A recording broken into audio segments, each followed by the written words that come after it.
Hello, everybody. Welcome back to episode 57 of Bobcat Corner. I'm your host, Stephen Vitz, coming back to you again with quite a bit of news in college football. And yeah, let's just get right to it because we've had a loaded week of new developments just coming out left and right in college football. Ever since I posted episode 56 of Bobcat Corner, news just came out like a whirlwind, like a tornado or whatever. So yeah, let's just get right to it. Let's not waste any time.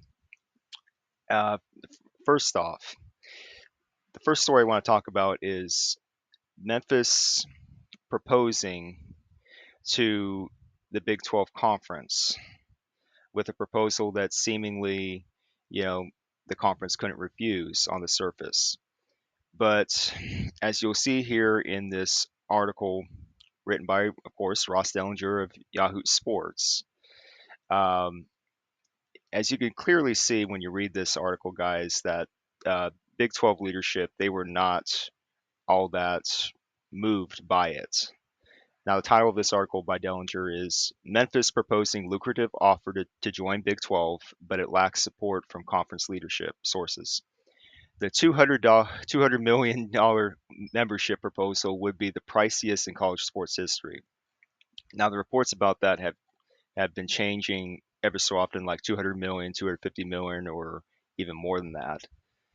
But let's just say, for sake of argument, it's just 200 million. I'm just going to read a little bit of this article because this was posted like very beginning of this week. Let's just get to it. Memphis has proposed to the Big 12 a lucrative membership proposal, a serious enough endeavor that league presidents met this past Monday, to discuss the offer. But the proposition is not believed to have the necessary support for now. I like how Dellinger puts that for now, because that's how a lot of us feel right now. The proposal from Memphis, one of the most aggressive membership propositions in college athletics history, features hundreds of millions of dollars in sponsorship commitments to the Big 12 from UM-affiliated corporate partners, as well as the school eschewing revenue distribution from the league for at least 5 years. So 5 years. Keep that in mind. Multiple sources spoke to Yahoo Sports under condition of anonymity, there again, being anonymous about this, about the proposal, which is the latest and most serious chapter in the school's effort to move out of the American and into one of the four power leagues.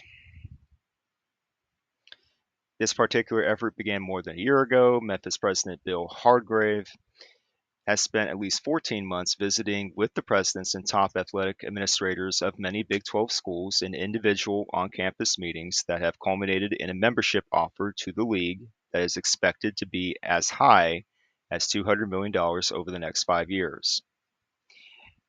And it just goes on further to say how the Big 12 is just, the school presidents of the Big 12 leadership, they're just skeptical of the whole thing.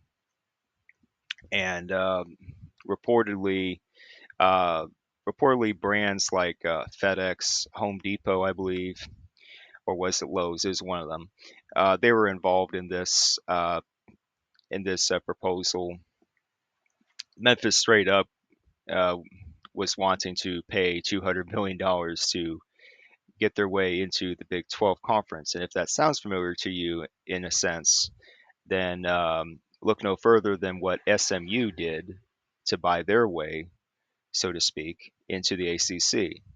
Now, that is at the heart of it because Memphis sees the writing on the wall right now for the big picture, not just in the short term, but in the long term. Memphis sees that they have to get a seat at the table in one of these four power conferences. And I just got done saying in the previous episodes that I truly believe that Memphis is destined to basically wind up in the ACC. Now, this proposal that they made to the Big 12, it does not surprise me whatsoever because again, Memphis is trying everything they can to get in somewhere, whether that is in the Big 12 or as I have a theory of, they're going to wind up the ACC. Um, Part of this proposal, as you'll read in this article by Dellinger, is that Memphis, of course, forego 5 years of their media rights revenue sharing. And after those 5 years, it's included here that if the Big 12 leadership doesn't see the value in Memphis, doesn't see the value in keeping Memphis in the conference, then basically Memphis has told the Big 12, hey, you can kick us out. You can give us the boot. You can kick us out of the conference after those 5 years, which is very much a gamble on their part. And I find it interesting that they have to even include that in this proposal. They're basically saying it's like, oh yeah, if you don't really like what we're doing, then you can kick us out after 5 years, as if they're like just visiting the conference and then you just get back out after a few years. But what I find mostly interesting about this is the timing. It's not so much interesting that Memphis did this, but what I find very much interesting is why did they do this now? Why now? That's my main question. And some comments were, exchanged back and forth on yeah, one of the latest videos from my friend Bill, that college football guy, and we were just like trying to brainstorm, trying to figure out, okay, why would Memphis do this now? And simply because that within a month from now, guys, the CSC, the College Sports Commission, they're going to officially decide on what the governing structure of college sports is going to be like. And there again, um, that's going to include the Power Four, the Autonomy Four, whatever you want to call them, conferences.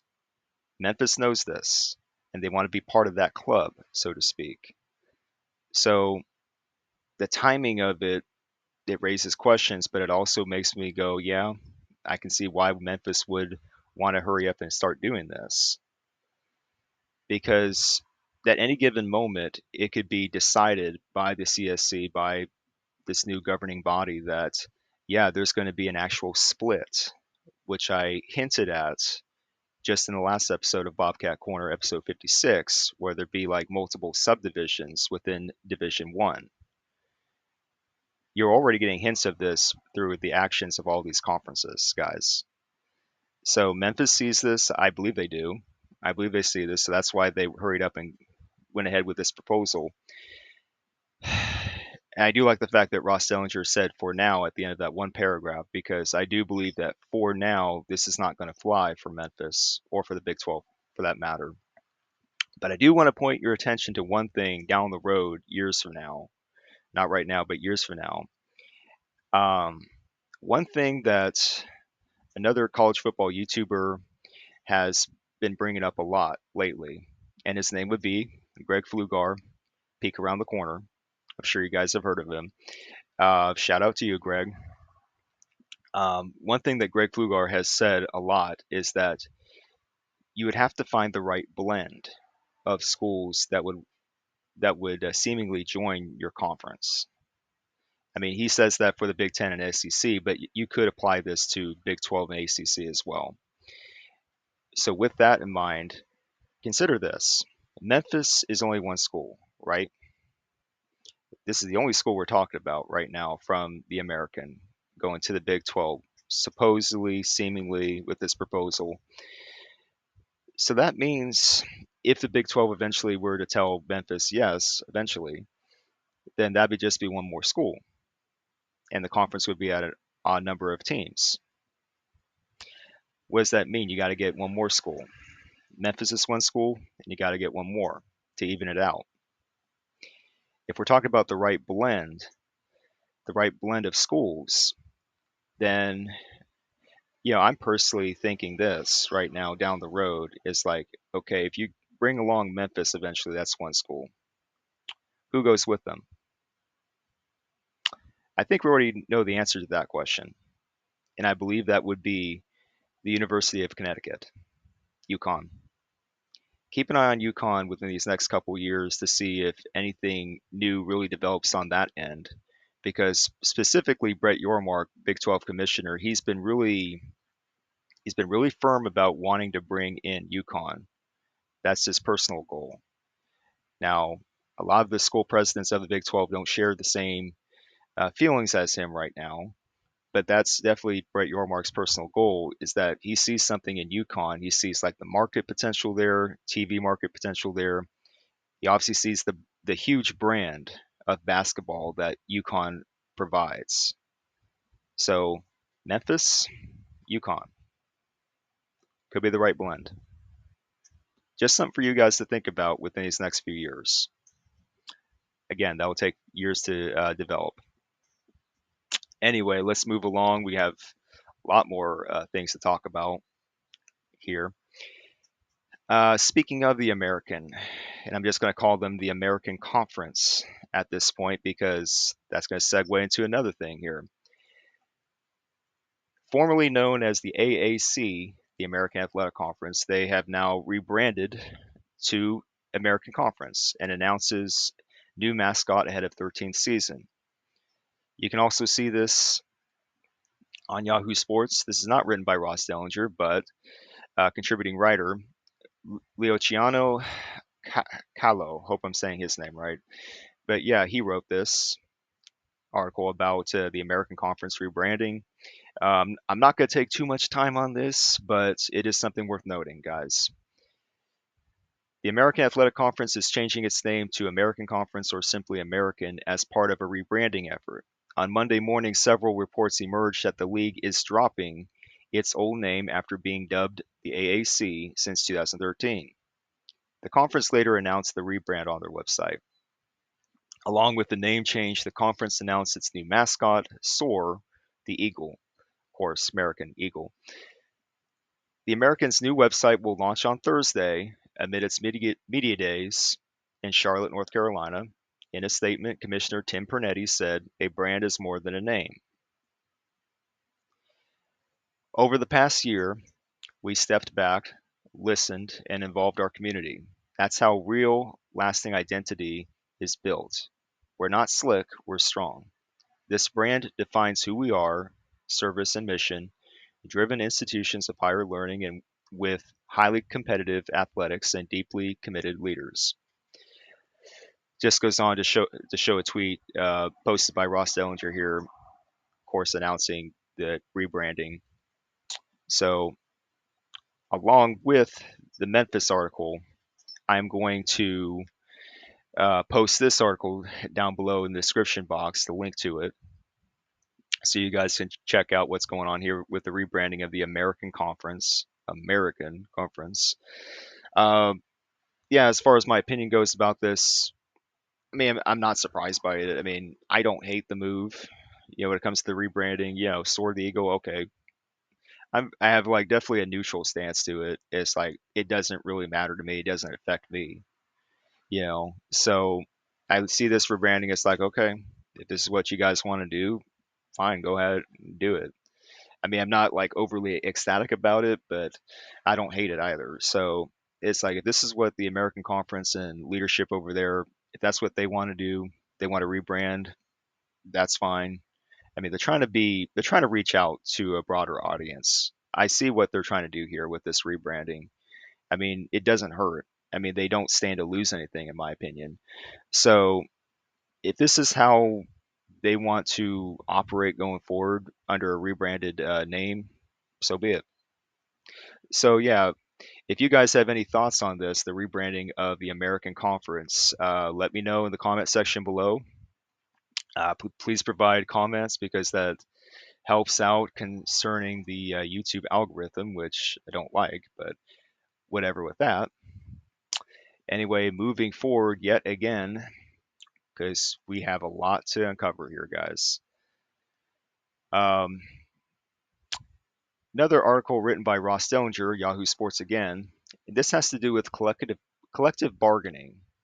You've heard that term collective bargaining tossed out here and there because of student athletes wanting, to get compensated, wanting to get a fair amount of pay, Now let's just read this, the title. As historic day arrives for college sports industry, a new collective bargaining bill now looms. Now, before I begin here, guys, I just want to preface this by saying that there's like a fork in the road sort of thing happening here, where it's like the House settlement is a thing, it's been approved, and obviously the CSE is going on with their governance following that. But now you have something like this, where it's like you have two separate sides butting heads on this issue. But anyway, let's get going here. Within college athletics over the last several months, few topics have garnered more interest than collective bargaining, from football and basketball coaches as well as top athletic administrators. On Capitol Hill, at least two lawmakers are interested too. Yeah, we're talking about politics. Two Democrats, Representative Summer Lee and Senator Chris Murphy, are reintroducing on Wednesday a bill to affirm and expand college athletes' rights to organize, form unions, and collectively bargain with their universities and/or conferences, according to the legislation obtained by Yahoo Sports. The bill's introduction comes on what could be a historic day for the college sports industry. Two House committees are expected to consider a separate bill, the SCORE Act, and potentially advance that legislation to the House floor. In the NCAA's more than 5 year lobbying effort for congressional legislation, no all encompassing college sports bill, such as the SCORE Act, has advanced out of a committee in either chamber. A full House of Representatives vote could come as soon as this fall, a potentially groundbreaking moment, but one that should come with a caveat. And it just goes on here. I can't read the whole article, but it just goes on here to say the impact of this bill and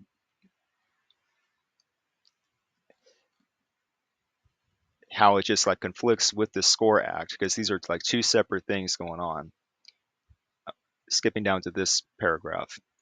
The bill is contradictory to the mostly Republican backed SCORE Act, which provides the NCAA, power conferences, and new enforcement arm, the College Sports Commission, with many of its requests from Congress. Number one, limited antitrust protection to enforce rules. Number two, the preemption of various state NIL laws. Number three, codification of the House settlement terms. And perhaps most notably, number four, a clause deeming athletes as students and not employees. That's going to be the big thing here, guys. I'm going to note here. What's at the forefront of this issue is should should student athletes just be known as students, or should they be treated as employees? Now, this has been like a point of contention for many years now. Even when the House settlement was going on, it's like students want to be recognized. They want to be recognized as, hard workers. They want to be treated as employees, but this is like a school setting. Um, there's been a lot of pushback from both sides about this. So I just find it very fascinating. I just find it very fascinating how this is going down. Because again, pushback, the bill is facing pushback, reading this article again, not only from Democrats, but from a variety of avenues, including players' associations of the NFL, NBA, MLB, NHL, and MLS, the United States Olympic and Paralympic committees, and one of the leading Democrats in the Senate, Maria Cantwell. If you thought the dissolution of the Pac 12 was a heist, the SCORE Act is the national championship of all heists. Wow. That's all I got to say about that. Wow. And so I do believe this is going to be an ongoing issue, even with all this dust settling, so to speak, with the House settlement, that you're going to have more and more back and forth talks about, oh, should students be just students or should they be treated as employees? And keep an eye on this, guys. I'm linking this in the description box below so you guys can check it out. I do believe this is going to keep popping up as the years go on, especially if this is not really resolved. And regardless of what happens, whether you get the codification, from what the SCORE Act wants, regardless of whether that happens or not, there's going to be a lot of, unhappy people out there from both sides. So just keep in mind what's going on here. So with that, I'm going to take a small break here. I'm going to come back with more news because we do have much more news to report here. So yeah, I'll be right back. Take care. So welcome back with a different camera angle. So the last bit of news that I want to share with you guys would be media days. That would be for the separate conferences. And I'm only going to talk about two conferences here for these special media days. In particular, the Big Ten, which has been at the forefront of a lot of stuff, and of course the conference that I follow, the Mid American Conference, the MAC. Let's start with the Big Ten because that's a real, in some ways, it could be a point of contention among some college football fans. But let's get to it. Tony Petitti, he's the commissioner of the Big Ten Conference. And he's been firm about wanting to change the college football playoff format to an automatic qualifying model, multiple automatic qualifiers, 4-4-2-2-1-3 model, if we were to expand to 16 teams for that tournament. And there again, when Big Ten Media Days came around this week, and Tony Petitti actually had the floor to speak, to address people in the press conference, he remained firm. He said, "Yeah, we're going to go to we want to go to a multiple AQ format for the college football playoff." And he was asked some questions here and there about, well, is this really what the fans want? Is this really what the people want? There's like pushback maybe from the SEC and other conferences about this because the SEC has been saying they want to go to the 5+11 model, yada, yada. I got a thing about that in a minute. But yeah, Tony Petitti, he was basically saying that, he mentioned, and I knew he was going to mention this, he mentioned the Ohio State Buckeyes, the defending national champions right now. The Buckeyes, Ohio State, they finished in fourth place in the Big Ten Conference last year, even though they ended up making a big run to the national championship. So obviously, Tony Petitti used that argument, which I knew he was going to use. But also, he went to the 8-4 win-loss record argument, which gets into what I feel is going to be part of the point of contention with this multiple AQ formats. Um, I don't think that you could go into this saying, "Oh, an 8-4 team in the Big Ten or SEC, or even lower than that, 7-5 record." You know, you just can't go into that. So it's just really fascinating how Tony Petitti was like defending the format, the proposed format of his, the multiple AQ, you know, model. And so he did his dance. He did what he had to do, being as the commissioner of the Big Ten. He used the 8-4 loss team argument. It's like, oh, if you're 8-4 but you play a tough conference schedule like we do, then you should still get considered. I don't see it that way. I'm sorry, guys, I don't see it that way. If you really are that good, you should not be losing 4 games. Period. You should not be losing 5 games. Period. If you really are that good. And yes, you are competing in a tough conference, no doubt about it. But if you lose 4 or 5 games or even more, you should not be considered as a national championship contender. You just shouldn't. It doesn't matter which conference you compete in. Wins and losses have to matter at some point. And obviously, Tony Petitti and all the leadership at the Big Ten have started to lose focus on that. They've started to lose focus on that point, which is an obvious point. So I'm not surprised by the answers that Tony Petitti gave, and especially when it comes to the Michigan scandal, the Connor Stallion stuff, cheating. Uh, Tony Petitti took the high road. He defended, the course of action. It's like, oh yeah, Michigan doesn't need any more punishment. But what do you think? Michigan still has the national championship for that year, even though it's been determined and proven that they cheated to do it. A lot of these things in college sports, the governance, it doesn't surprise me anymore, guys. I'm just going to leave it at that. I'm not going to go further into that about the Michigan scandal. But yeah, Tony Petitti, he is what he is. He's a spokesperson for the Big Ten, and he has to listen to the Big Ten presidents, one of them which being Michigan leadership.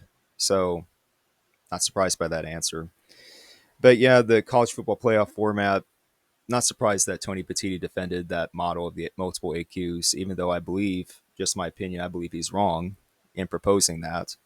And I don't think it's going to fly anyway because it's too unbalanced and it's way too predetermined. When you have something like that, where you have any conference, I don't care who it is, Big Ten, ACC, fill in the blank. If any conference or conferences are having way more automatic qualifying bids compared to others, there's an imbalance. It's not fair. It's not a fair playing field. You can't say that you're doing this for the good and the entirety of a sport if only a few benefit, truly benefit from it. The Big Ten, the SEC, they clearly benefit from that model, but not anybody else. So it's not an even playing field. And here we have this for governance, really. Anyway, so wanted to comment on that, but also I wanted to comment on Mid American Conference, the MAC media kickoff, MAC Media Day held in Detroit, Michigan. That was held in Detroit, Michigan, MAC Media Day. Uh, Jon Steinbrecher, Dr. Jon Steinbrecher, he is the MAC commissioner, and I've said in recent episodes, questioning MAC leadership, respectfully so, but questioning MAC leadership. I wanted to I wanted to hear from Jon Steinbrecher himself what he was going to say in the opening statement for MAC Media Kickoff. And overall, I don't think Jon Steinbrecher did a bad job. I don't think he did bad. I think he did okay overall, for the record. But there was something in his opening speech, his opening statements that left me wanting to hear more. As in, there was something that he should have said that for whatever reason he did not say, or it just didn't get out. Um, Part of it was just the usual spiel, the usual, you know, rallying cry about what the Mac is. I get it, but it's like, yes, he did acknowledge the fact that Northern Illinois is leaving the Mac. This is their final season in the Mac, and that UMass is coming in for the first season. He did acknowledge that. And what I found interesting about Jon Steinbrecher's comments is that, he's like on the opposite side of the spectrum, so to speak, compared to Tony Petitti of the Big Ten. That Jon Steinbrecher, he's pretty much like everybody else in the room, where he's like, oh yeah, 5+11, that's the model we should go with for the college football playoff tournament structure. And so he based his reasoning off that, uh, concerning the college football playoff committee, that, oh, they just need to, sort out new data points, new, criteria, new thought processes, what have you. He also mentioned that Miami, Ohio's athletic director, is part of the college football playoff selection committee. He noted that. And he also, like, when it comes to governance, Steinbrecher, he mentioned, oh, we should be collaborating more. We shouldn't be divided. We should be getting together and collaborating more. And on the surface, that sounds all well and good. Mind you, that all sounds well and good, but is that the reality? Right now, guys, I don't think that's the reality, and I don't think that's going to be the reality. The reality right now is that the Big Ten, the SEC, are wanting to do their own thing. They're wanting to do whatever they're wanting to do, and they don't care what anybody else does. That's the reality.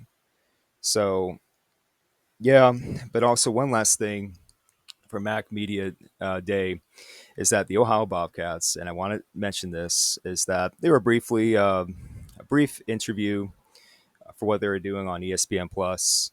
Uh, New head coach Brian Smith talked a little bit, and starting quarterback Parker Navarro, he talked a little bit. I'm going to provide all the links to these things in this description box below, especially the videos where Matt Commissioner Jon Steinbrecher speaks, and also the Ohio Bobcats where they speak. Coach Smith and Parker Navarro. Very interesting stuff. It's acknowledged by Parker that he has some things to work on in his game. He's a mobile quarterback, and I'm just excited to have him back for one more year. Uh, we know what he can do as a running quarterback, but he probably has to work on certain things like certain passing routes and yeah, pocket presence and things like that. And Coach Brian Smith, I trust him to do a good job, for the team to basically guide the players. Uh, totally trust Coach Smith. So it's just going to be fascinating to see how uh, really this new era, so to speak, of Ohio Bobcats football is going to take place here. And again, Matt Commissioner Jon Steinbrecher, I think he did okay, although I wish he would have said a certain few other things that were not said, but that's neither here nor there. But yeah, it was interesting listening to Coach Smith and Parker Navarro about what they had to say about this upcoming season. I'm going to link all this stuff down below in the description box.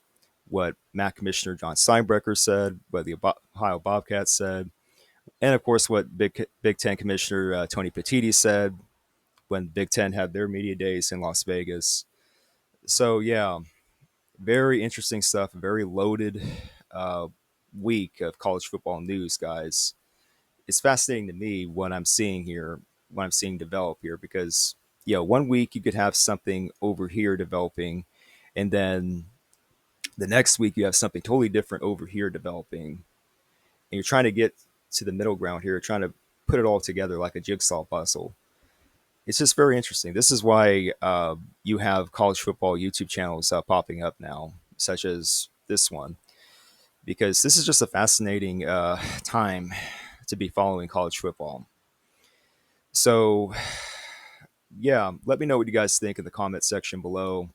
I'm going to be providing links, like I said, in the description box. Everything that you need to know, everything you need to read and watch. So, yeah, this is Bobcat Corner, episode number 57. Um, really, guys, just hang in there. Hang in there with me because there's going to be a lot more stuff that I'm going to provide here for Bobcat Corner. More things to spruce up and just to provide entertainment to you guys, but also to inform you guys. So, yeah, this is Stephen Vitt reporting yet again. Please leave a like, subscribe if you haven't already, and share this video with your friends. And I'll be back with more content. Take care.